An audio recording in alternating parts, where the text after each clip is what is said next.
Hey guys, how you doing today?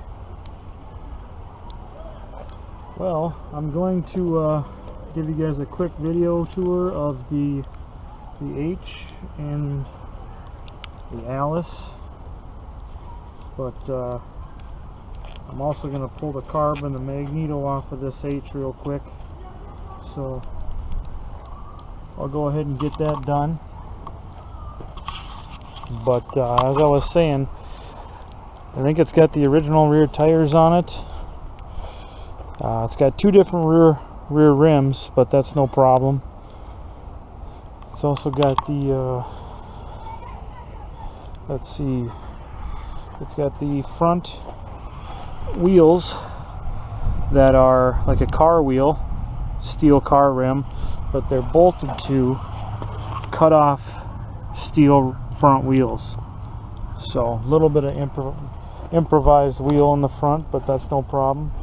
It's got a 12-volt alternator, but they're also running a Magneto, and I believe what they've got going on is two different switches. So here's the Magneto switch, here's the on-off switch for the alternator. And like I said, this one here is a different rear rim, but it looks very solid, so that's not a huge deal. It is missing the lift-all belly pump, so we can see the clutch in there. And it looks like the front seal, the input shaft seal on the transmission is leaking a little bit, but that's to be expected. Not a huge deal. But like I said, we'll get the carburetor off and go from there. So here's the WD, and even the lights on the tractor still have the old purple coverings from when they were hayride tractors, but not in too bad a shape.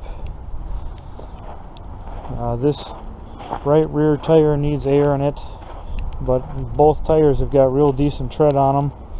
They're not in too bad a shape. This one's a 12-volt conversion with distributor and coil. This is the ignition light, so this lets you know that the ignition is on.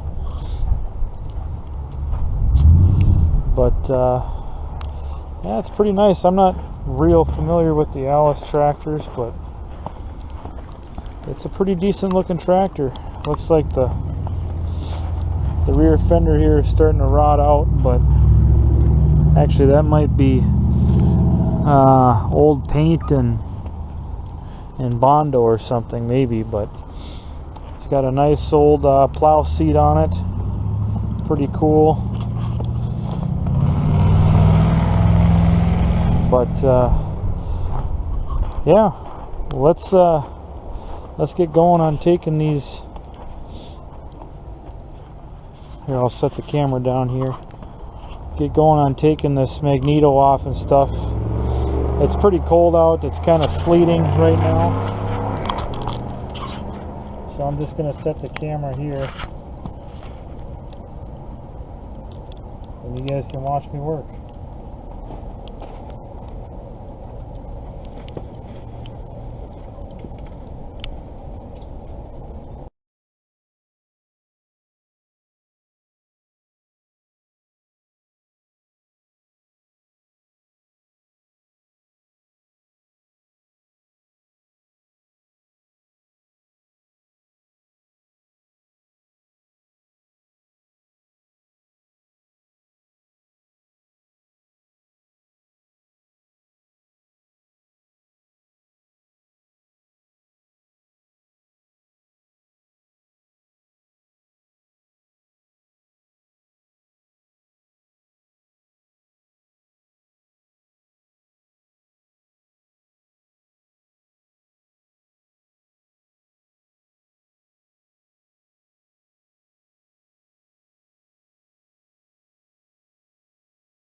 Now we'll go to the other side and get the carb off.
And that's that. The Magneto and the carburetor are off. I forgot to tell you, it's got an M&W throttle, and yeah, that's about it really. The tin work is in really great shape. It's still got the grill insert. You know, there's a couple of bent bars, but nothing major. Looks like it's still got a cultivator mount bracket, so it must have had cultivators on it at one time. But plan is take the carburetor home, get it cleaned up, get the mag cleaned up, see if we can get some spark out of it, and then we'll go from there. Alright, thanks for watching, and as always, stay tuned.